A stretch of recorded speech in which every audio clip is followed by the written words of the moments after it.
नमस्कार. आज दत्त जयंती आहे. दत्त जयंतीच्या सगळ्यात पहिल्यांदा सर्व नागरिकांना शुभेच्छा. आज या दत्त जयंतीच्या दिवशीच माझा वाढदिवस होता. वाढदिवसाच्या निमित्तानं या ठिकाणी स्नेहमेळाव्याचा कार्यक्रम आयोजित केला होता.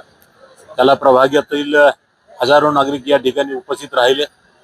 जनतेने त्यांचं प्रेम या ठिकाणी त्यांच्या भेटीतनं व्यक्त केलं आणि निश्चितच गेली 30-35 वर्ष सामाजिक राजकीय जीवनामध्ये काम करतो. त्याच्यामुळे अनेक अपेक्षा जनतेच्या या ठिकाणी जनतेनं बोलून दाखवल्या.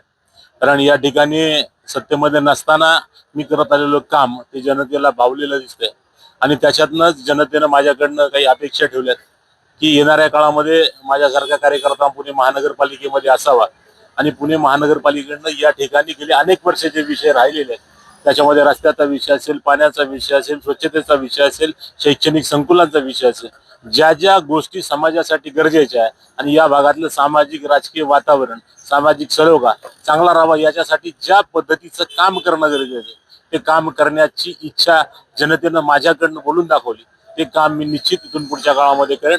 जनतेनं दिलेले आशीर्वाद हे माझ्यासाठी लाख मोलाचे आहेत आणि मला वाटतं हेच आशीर्वाद मागण्यासाठी मी पुन्हा जनतेमध्ये जातोय. आणि निश्चित यावेळी जनता मागच्या वेळी जो 62 मताने माझा निवडणुकीमध्ये पराभव झाला तो पराभव माझा नसून जनतेचा पराभव होता. त्याच्यामुळे तो जनतेनं त्यांच्या मनावरती घेतलाय आणि येणाऱ्या काळामध्ये जर तुमचा 62 मताने पराभव झाला असेल तर येणाऱ्या काळात 6200 मताने तुमचा विजय कसा होईल अशासाठी मला मदत करू असं अनेक नागरिकांनी मला या ठिकाणी सांगितलं.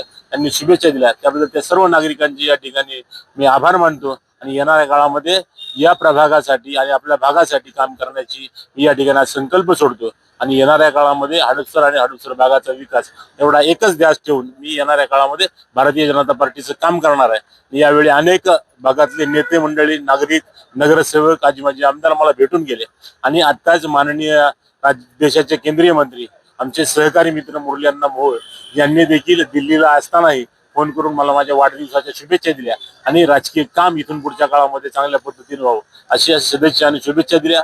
मी आपल्या बरोबर आहे असंही त्यांनी या ठिकाणी सांगितलं. त्याबद्दल मुरली अण्णांचे आणि सर्व नागरिकांचे या ठिकाणी आभार मानतो.